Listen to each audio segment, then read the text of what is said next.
বাংলাদেশের সর্বশেষ গুরুত্বপূর্ণ আপডেট সংবাদে আপনাকে স্বাগত। শুরুতেই সংবাদ শিরোনাম, পরে বিস্তারিত। শুরুতেই জানাবো, জুলাই ঘোষণাপত্র নিয়ে অভিমত চেয়েছে প্রধান উপদেষ্টার প্রেস উইং। জুলাই ঘোষণাপত্র নিয়ে চিঠির মাধ্যমে অভিমত চাওয়া হয়েছে। এই অভিমত পর্যালোচনা করে একটি সংশোধিত ও সর্বজন গ্রাহ্য ঘোষণাপত্র প্রস্তুত করা হবে বলে জানিয়েছে অন্তর্বর্তীকালীন সরকারের প্রধান উপদেষ্টার প্রেস উইং। এরপর জানাবো, ছাত্র ইউনিয়নের নেতাকে ২৪ ঘন্টার মধ্যে গ্রেপ্তারের আলটিমেটাম। লাল সন্ত্রাসী একমাত্র উপায় বলে নিজের ফেসবুক ওয়ালে পোস্ট করেছে ঢাকা বিশ্ববিদ্যালয় ছাত্র ইউনিয়ন সভাপতি মেঘ মোল্লার বসু।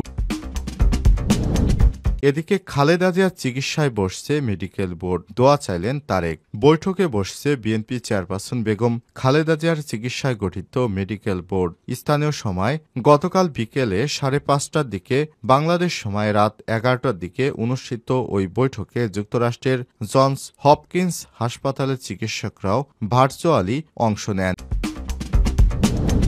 জানাবো, চালক দলের কেন্দ্রীয় সভাপতি গুলিবিদ্ধ। রাজধানীর মোড্রো এলাকায় দুর্বৃত্তদের গুলিতে মোহাম্মদ জুয়েল খন্দকার ৫০ নামে এক ব্যক্তি আহত হয়েছেন। তিনি চালক দলের কেন্দ্রীয় কমিটির সভাপতি। জানা গেছে, তার কাছে দুবাইয়ে এক বিএনপি নেতা ২ লক্ষ টাকা চাঁদা দাবি করেছে। চাঁদার টাকা না দেয়ায় তাকে গুলিবিদ্ধ করা হয়েছে বলে অভিযোগ পাওয়া গেছে। এদিকে বাংলাদেশে দ্রুত নির্বাচন প্রসঙ্গ এড়িয়ে গেল ভারত। ভারতে নিযুক্ত মার্কিন রাষ্ট্রদূত বাংলাদেশের নির্বাচন নিয়ে করা মন্তব্যের বিষয়ে সাংবাদিকেরা প্রশ্ন করলেও তা এড়িয়ে যান দেশটির পররাষ্ট্র মন্ত্রণালয়ের মুখপাত্র রণধীর জয়সওয়াল। এবং সর্বশেষ জানাবো, ইউক্রেনের সোরাডোনে রাশিয়ায় আগুন। ইউক্রেনের সোরাডোনে রাশিয়ার রাজধানী মস্কোর দক্ষিণের কালুগা অঞ্চলে আগুন লেগেছে। আজ স্থানীয় সময় এই অগ্নিকাণ্ডের ঘটনা ঘটে। খবর রয়টার্সের সামাজিক যোগাযোগ মাধ্যমে ছড়িয়ে পড়া একটি ভিডিওতে আগুন লাগার ঘটনা দেখা গেছে। ভিডিওতে বলা হয়েছে, একটি তেল সংরক্ষণাগারে এই আগুন লেগেছে। প্রিয় দর্শক, এতক্ষণ শুনছিলেন সংবাদ শিরোনাম, এবারে বিস্তারিত।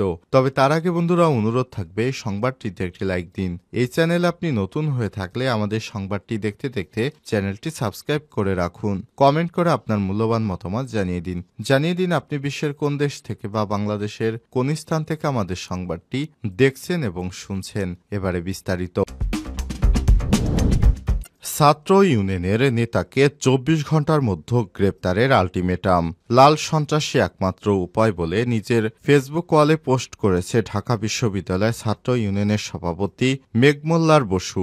একই সাথে ইঙ্গিত দিয়েছেন সশস্ত্র যুদ্ধের। এদিকে লাল সন্ত্রাস ও সহিংসতার হুমকি দেওয়ার প্রতিবাদে মধ্যরাতে বিক্ষোভ করেছে ঢাকা বিশ্ববিদ্যালয়ের সাধারণ শিক্ষার্থীরা। সময় তারা ২৪ ঘন্টার মধ্যে তাকে গ্রেপ্তারের দাবি জানায়। শুক্রবার ১৭ জানুয়ারি রাতে সামাজিক যোগাযোগ মাধ্যম ফেসবুকে নিজের টাইমলাইনের একটি পোস্টে এসব কথা লিখেছেন তিনি। প্রান্তিক মানুষের স্বার্থে প্রতিরক্ষামূলক সহিংসতা আমরা জাগরণ এবং মিছিল করি, যার সহিংস হওয়ার ক্ষমতা নেই। তা দ্বারা আপনি কখনোই আপনার কমরেডের রক্ষা করতে পারবেন না। মানুষ আপনাকে পছন্দ করবে ঠিকই, কিন্তু কেউ অনুপ্রাণিত হবে না। কারোরই মুক্তমনা পার্টি দরকার নেই। শহীদদের কেউ পরোয়া করে না। ফ্যাসিবাদ তখনই ভালো যখন সে মৃত। তিনি ডান পন্থাকে ইঙ্গিত করে আরো বলেছেন, এই ডানপন্থীদের পাগলামিতে আপনাকে সার্বভৌমত্বের নামে হত্যা করা হবে এবং আপনার চরিত্রকে হত্যা করা হবে। মুক্তমনা এবং কেন্দ্রীয়বাদী যারা তাদের হৃদয় থেকে তাদের ডানপন্থার কাছে বিক্রি করেছে, তারা দাবি করবে এটি একটি সাংস্কৃতিক যুদ্ধ এবং উভয় পক্ষই কতটা খারাপ। এমনকি একজনকেও হারানোর সামর্থ্য আপনাদের আর নাই। আর মানুষ ভেড়ার মতো আপনি কি আজীবন মেষপালক হতে ইচ্ছুক? গুপ্ত রাজনীতির দিকে ইঙ্গিত করে তিনি আরো বলেছেন, প্রকাশ্যে বিক্ষোভ করা বন্ধ করুন, প্রকাশ্যে কমিটি দেয়া বন্ধ করুন। আমরা সতর্ক না হলে নিশ্চিহ্ন হয়ে যাব। দাঁত ও নখ বেরিয়ে আসছে। এভাবেই আপনার পথকে আপনি ব্যঙ্গ বিদ্রুপ থেকে বাঁচাতে পারবেন। আসুন এটিকে আমাদের গুপ্ত বন্ধুদের কাছে নিয়ে যাই। আমাদের সাথেই থাকুন। যদিও ওই পোস্ট পরে ডিলিট করেছে মেঘ মোল্লার, তবুও তার স্ক্রিনশট ঘিরে চলছে তুমুল আলোচনা সমালোচনার। সরাসরি যুদ্ধ জননিরাপত্তার উপর আঘাত বলে মনে করছে অনেকেই। এদিকে এই ঘটনায় রাত 12:30 বিক্ষোভে ফেটে পড়ে শিক্ষার্থীরা। হলপাড়া থেকে মিছিল নিয়ে রাজু ভাস্কর্যের পাদদেশে সমবেত হয়। এ সময় লাল সন্ত্রাসের বিরুদ্ধে ডাইরেক্ট অ্যাকশন, উদ্যানের গাঁজাখোর উদ্যানে ফিরে যা, সন্ত্রাসীদের ঠিকানা এই ক্যাম্পাসে হবে না ইত্যাদি স্লোগান দেয়। সংক্ষিপ্ত সমাবেশে মোসাদ্দিক আলী ইবনে মোহাম্মদ বলেন, এরা ৮০ ও ৯০-এর দশকের মতো আবারও সন্ত্রাসবাদ কায়েম করতে চায়। তারা ডাকসুকে এভাবেই ভণ্ডুল করেছিল ৯০-এর দশকে। আজ এই সন্ত্রাসীরা আবারও সন্ত্রাসবাদের ঘোষণা দিচ্ছে। এই সন্ত্রাসীকে ২৪ ঘন্টার মধ্যেই গ্রেপ্তার করতে হবে।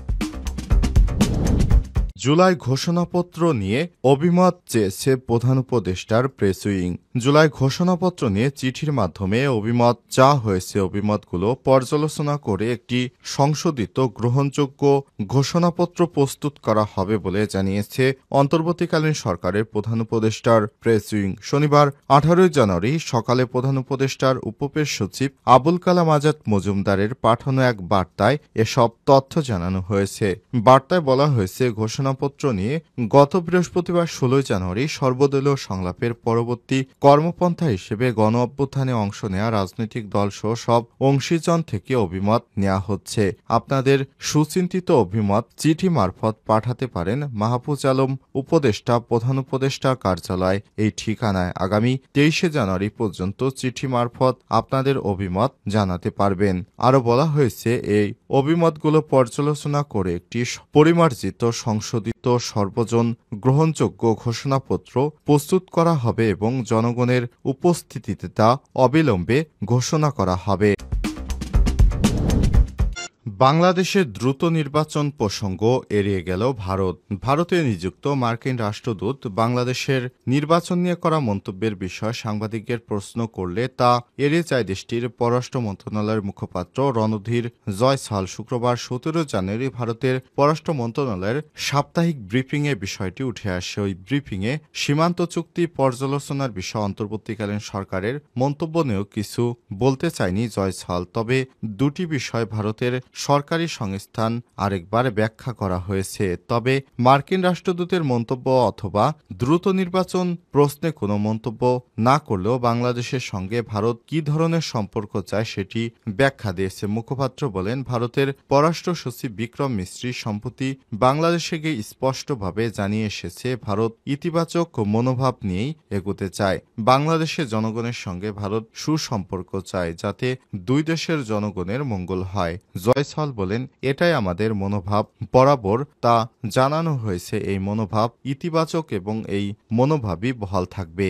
অপরদিকে সীমান্তে কাঁটাতারের বেড়া দেয়া নিয়ে এই কূটনৈতিক বলেছেন, আমরা আমাদের অবস্থান স্পষ্ট করেছি। আমরা আমাদের ডেপুটি হাইকমিশনারকে তলব করে সীমান্তে বেড়া দেয়া নিয়ে আমাদের অবস্থান